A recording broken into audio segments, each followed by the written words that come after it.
Hello friends, this is Vital Patil from Mediclinker. Welcome to my YouTube channel. Let's start tomorrow's market outlook.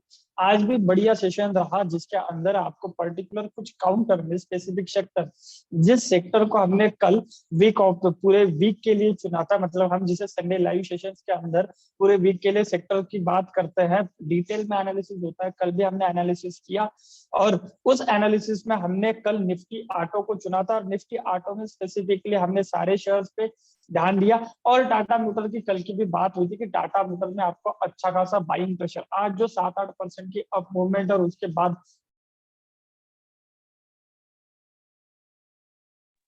Other counter में जो buying देखने को मिली आपको Tata motor के साथ साथ ये बहुत ही अच्छी बाइंग देखने को मिली। सो पर्टिकुलर आगे भी कल कौन सा सेक्टर है वो ऑटो सेक्टर भी आगे अच्छा ही काम करने वाला है, कोई अदर सेक्टर पे भी डिस्कशन किया।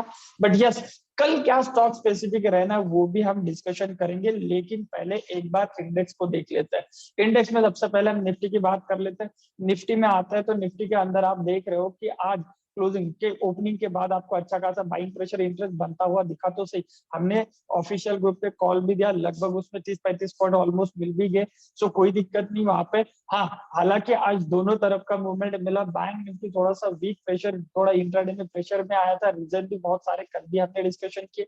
सो पर्टिकुलर यहाँ पे निफ्टी में आज दोनों तरफ का सेशन देखने को मिला। पहले आपको पॉजिटिव देखने को मिला और फिर आपको एक अच्छा सा सेलिंग प्रेशर भी देखने को मिला। बट यस, इंट्राडे में जा जाके वही फ्लैट के आसपास ही क्लोजिंग होते हुए दिखा और जो क्लोजिंग थी ये बहुत ही अच्छे खासे 17,600। कल हमने डिजिटल में यही डिस्कशन किया कि अगर हम 17,600 के ऊपर क्लोज होते हैं तो ये एक पॉजिटिविटी रहेगी आने वाले दिनों के लिए, बिकॉज ऑफ ओया एडिशन पूरी तरीके से सपोर्ट करेगा और सेलर कहीं ना कहीं जो अभी भी शिफ्ट मतलब 17,500 की वेट कर रहा है वो कहीं ना कहीं 17,800 18,000 की तरफ अपने आप को शिफ्ट करता हुआ दिखाई देगा, एटलीस्ट 17,800 की तरफ। सो एक सेशन आज का हमने क्लोजिंग देखा, हाई प्रोबेबिलिटी है कि कल हम 17,800 की तरफ मूव होते हुए दिखाई दे।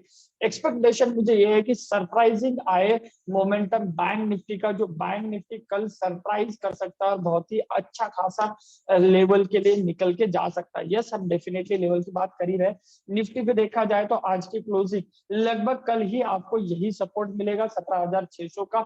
इमीडिएट सपोर्ट तो अभी आपको 17,600 जहाँ पे ओया एडिशन भी सपोर्ट कर रहा है, मल्टीपल रेजिस्टेंस भी है। यहाँ से ऊपर के लेवल अगर हम गैप अप खुल जाते हैं ऊपर के, तो आज का जो टॉप था 17,700 के आसपास, उससे भी ऊपर 17,800 के भी अटेंड करते हुए दिखाई देगा। एक बार के लिए हम 17,775 17,800 इस वाले 25-30 पॉइंट के बीच में हम अपना प्रॉफिट बुकिंग कर लेंगे और वहां पे शॉर्ट इनिशिएट हो सकता है या फिर आप वहां पे होल्ड कर सकते हो, वहां पे अपनी प्रॉफिट बुकिंग करके 1-2 दिन वेस्ट कर सकते हो। निचले लेवल पे क्या है, अगर हम 17,600 तोड़ देते हो तो निचले लेवल पे आपको इमीडिएट और 50 पॉइंट डाउन आने के बाद अच्छा खासा सपोर्ट देखने को मिल सकता है 17,540 के आसपास। इस रेंज की बात है। अगर हम कल 17,600 के नीचे आ ही जाते हैं, गैप डाउन हो जाए या फिर अगर कोई ऐसा इश्यू है जो हम अभी तक ट्रैक नहीं कर रहे, नीचे आ जाते हैं तो डेफिनेटली 17,540 500 के आसपास, उसी 25-30 पॉइंट के आसपास अच्छा खासा बेस है। वहां से तो आपको डेफिनेटली बाय करना है। ऊपर 17,000 लगभग 800 के टारगेट आपके लिए इंटैक्ट है। ऊपर की साइड अभी आपको अच्छा खासा देखने को मिल जाएगी। बैंक निफ्टी की बात कर लेते हो तो बैंक निफ्टी कंटिन्यूअसली 2-3 दिनों के तीसरा ट्रेडिंग सेशन है जिसने एक ट्रेंड लाइन के ऊपर ही, नेक लाइन के ऊपर ही आपको क्लोजिंग दी है। मल्टीपल रेजिस्टेंस भी अच्छा ही, ये पूरा वीक ये पूरा पूरा गैप फिल हो चुका है और प्राइस अब नीचे आने के लिए रेडी नहीं। हाई प्रोबेबिलिटी ये है कि कल आपको एक, मैं जैसे कह रहा हूँ कि सरप्राइजिंग मूवमेंट देखने को मिले बिकॉज ऑफ बैंक निफ्टी की क्लोजिंग। अगर मैं लोअर टाइम फ्रेम पे भी चला जाऊँ, अगर चाहे वो हवरली की बात कर लूँ या फिर अदर भी, तो कहीं ना कहीं अगर मैं हवरली की बात करता हूँ तो आपको यह हवरली चार्ट दिख रहा है। अगर मैं ऊपर से पूरी तरीके से ट्रेन लाइन मार्क कर देता हूँ, नेक लाइन मार्क करता हूँ, तो कुछ प्रीवियस सेशंस 3 दिनों में से जितने भी सेशंस है इस नेक लाइन के ऊपर ही सस्टेन हुए। मुझे सरप्राइज नहीं है कि कल अगर हम वापस से 41 अटेम्प्ट करते हैं तो फिर हम कल के कल ही 41,250 को क्रॉस करके 41,500 600 तक का भी अटेंड कर सकते हैं। इसीलिए मैंने कहा कि बैंक निफ्टी में हमें सरप्राइजिंगली मूवमेंट देखने को मिलेगा। तो कल रेडी रहना है। अगर हम पॉजिटिवली कोरिलेट करके 41,000 के ऊपर निकल गए तो इंट्राडे अच्छा खासा प्ले बनेगा। 41,250 पहला टारगेट है, उसके बाद 41,500 600 के टारगेट भी देखने को मिल सकते हैं। गैप डाउन की बात करते हैं, अगर प्राइसेस गैप डाउन में नीचे मिलते हैं तो ऑब्वियसली 41,500 अब वही आपके लिए साइकोलॉजिकल और ओआई एडिशन के हिसाब से अच्छा खासा सपोर्ट बनेगा। 40,500 उससे ज्यादा नीचे जाने के चांसेस अभी हाल फिलहाल में नहीं लगते। सो हम पर्टिकुलर नीचे आपके लिए बहुत छोटी सी डाउन साइड है, ऊपर अच्छे खासे टारगेट देखने को मिल सकता है स्पेशली इंट्राडे में। फिन निफ्टी की बात कर ले तो फिन निफ्टी में भी सेम सीएनपी जहाँ पे क्लोज हुआ वहां पे बहुत सही है, 17,400 के आसपास। हमने भी कल कहा था कि 100 पॉइंट और नीचे मिले। ऑब्वियसली अगर हमें मार्केट नीचे मिल जाता है 17,000 मानो 300-400 के आसपास निफ्टी मिल जाता है, बैंक निफ्टी 40,000 के, फिन निफ्टी भी आपको 18,250, तो हम वेट करेंगे यहाँ पे अच्छी खासी बाइंग करेगी। बट इंट्राडे में ये पॉसिबल हो ऐसा मुझे नहीं लगता। और कल डेफिनेटली ज्यादा पॉजिटिव सेंटीमेंट लग रहा है, एफआईएस का भी डाटा अच्छा है, वहां पे भी उस वाले पैमाने पे भी आपको अच्छा खासा बाइंग प्रेशर देखने को मिल रहा है। तो कहीं ना कहीं यहाँ से हमें मार्केट के अंदर बुलिश रहने में कोई भी दिक्कत नहीं। एक छोटा सा डिप वहां पे बाइंग अपॉर्चुनिटी बाय करो, जैसे आज ने आपने बैंक निफ्टी में भी देखा, हमने कल ये छोटे लोअर टाइम फ्रेम पे डिस्कशन किया था 15 मिनट्स पे कि अगर आपको 40,800 पे मौका मिले तो इंट्राडे बाय कर लेना है। वहां से आपको एक बाइंग भी देखने को मिले और वहां से आपको अगेन ऊपर की तरफ। और इनफैक्ट हमने वो टेलीग्राम पे भी ये डिस्कशन किया था कि 40,860-70 के आसपास आए तो बाय करके आप ऊपर लॉन्ग हो सकते हैं। सेम हुआ, वहां से आपको 41,100 तक के टारगेट देखने को मिले, 300-400 पॉइंट की अच्छी खासी मूवमेंट देखने को मिली। फिलहाल हम बैंक निफ्टी में भी डीप का इंतजार करेंगे, फिन निफ्टी में भी सेम। अगर डीप मिला 18,200-250 के आसपास तो जरूर वेट करेंगे, रादर 18,300 और छोटा सा ऊपर 18,350 से ही लोअर टाइम फ्रेम से आपको अच्छा खासा बाइंग प्रेशर है।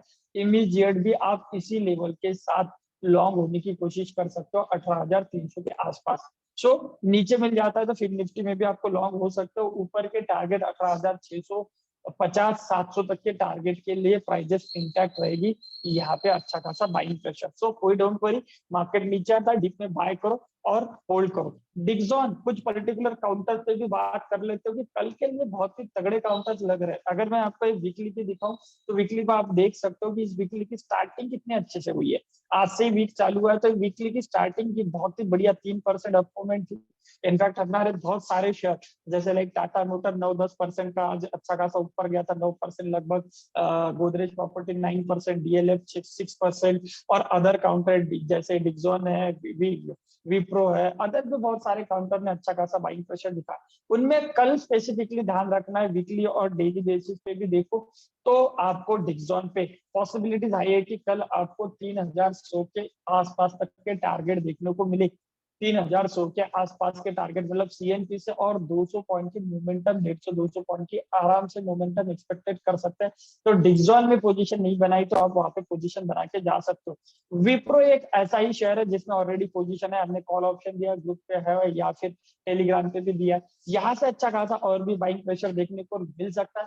ये नाम के लिए तो 376 मुझे एक बार के लिए छोटा सा रजिस्टर पर जुड़े नहीं लगता। मैं तो समझ रहा हूँ या फिर देख रहा हूँ कि मुझे लगता है कि हम खुलेंगे इसके ऊपर और ऊपर जाते समय 390 तक नॉन स्टॉप जाने की बात इंडेक्स में, सॉरी पर्टिकुलर विप्रो के अंदर देखने को मिल सकती है। और अदर भी आईटी काउंटर सुपर लग रहे, चाहे टेकन हो, टीसीएस हो, इंफोसिस या अदर, उसमें विप्रो 10 लग रहा है जो कल भी हमने बार बार डिस्कशन किया। सो यहाँ से 390 के टारगेट के लिए विप्रो में लॉन्ग हो सकते हो। आई होप कि आप लोगों के पास कॉल रहेगी, उसको होल्ड करो। अगर किसी ने नहीं लिया तो कल भी वो वापस ट्राई कर सकता है 390 के टारगेट के लिए। एमसीएक्स एक ऐसा ही शेयर है जिसपे आपको कल नजर रखनी है, अच्छा खासा फॉर्मेशन बन रहा है बहुत दिनों से, लगभग 2-3 हफ्ते से, 1 महीने से एक ही जगह खेल रहा था, फॉर्मेशन सही बन रहा है, 20 माह का अच्छा सा स्ट्रॉन्ग सपोर्ट भी है, ऊपर जाएगा तो ये सारा टेस्टेड है। तो लगभग 1600 तक रोकने के लिए कुछ नहीं है, तो पर्टिकुलर हमें उस वाले रेंज के लिए बाय करके जाने में कोई भी दिक्कत नहीं है। 100 पॉइंट की मोमेंटम एमसीएक्स में देखने को मिल सकती है, ठीक है, इस पे ध्यान। और लास्ट एचडीएफसी एएमसी जिसमें हमने कॉल रेज किया, रीजन बहुत सारे, एक तो अच्छे से लेवल से आ रहा है, ऊपर से इतने अच्छा खासा बाइंग प्रेशर 2 बार, जिसे हम कहते हैं कि बॉटम फॉर्मेशन होना चाहिए, लाइक डब्ल्यू पैटर्न, स्मॉल सा डब्ल्यू पैटर्न की फॉर्मेशन है। 3-4 दिनों से एक ही जगह 20 मार्क के ऊपर स्लाइड करता हुआ जो भी नेगेटिव ट्रेंड आ रहा था उसके ऊपर जाने की तैयार थी। हाई प्रोबेबिलिटी है कि कल अगर ये गैप अप हो जाता है तो कम से कम 1900 आने वाले दिन, नॉट नेसेसरी कल ही, बट 1900 के टारगेट तो आराम से देखने को मिल जाएंगे। सो एलडीएफसी एएमसी में भी आपको अच्छा खासा बाइंग प्रेशर देखने को मिलेगा। सो डिक्सॉन, विप्रो, एमसीएक्स और एचडीएफसी एएमसी, इन 4 शेयर पे कल के लिए आपको ध्यान रखना है। आई होप हिंदाल्को और अदर काउंटर तो चल ही रही है, और इसी काउंटर के साथ आपको लॉन्ग होना है कल के साथ साथ पोजीशन। देखो यहाँ से इंडेक्स हल्का फुल्का नीचे भी आ जाता है तो डरने की जरूरत नहीं है। ये अभी एक ग्रिड वाला माहौल है, जिस ग्रिड की बात होती है, इस ग्रिड में हेल्दी भी कहा जाता है इसको, कि हर एक डिप में लोग लेंगे, बाइंग प्रेशर क्रिएट होगा और प्राइस यहाँ से बाउंस होने की कोशिश करेगी। सो जब भी डिप मिले, जहां जहां पे डिप मिले बाय करें और वहां से लॉन्ग होने की कोशिश करें। पर्टिकुलर कुछ दिनों तक एटलीस्ट हमें अच्छा ही मोमेंटम, चाहे इंडेक्स साइडवेज हो जाए, आपके मार्केट में पर्टिकुलर एक एक सेक्टर, एक एक काउंटर यहाँ से अब जाते हुए दिखाई देंगे। ठीक है, सो गाइज ऐसे ही हमारे चैनल को लाइक करें, सब्सक्राइब करें, और जो भी आप लोगों के कांटेक्ट में लोग हैं उनके साथ शेयर जरूर करें। आज की वीडियो में इतना ही, मिलते हैं नेक्स्ट वीडियो में, बाय।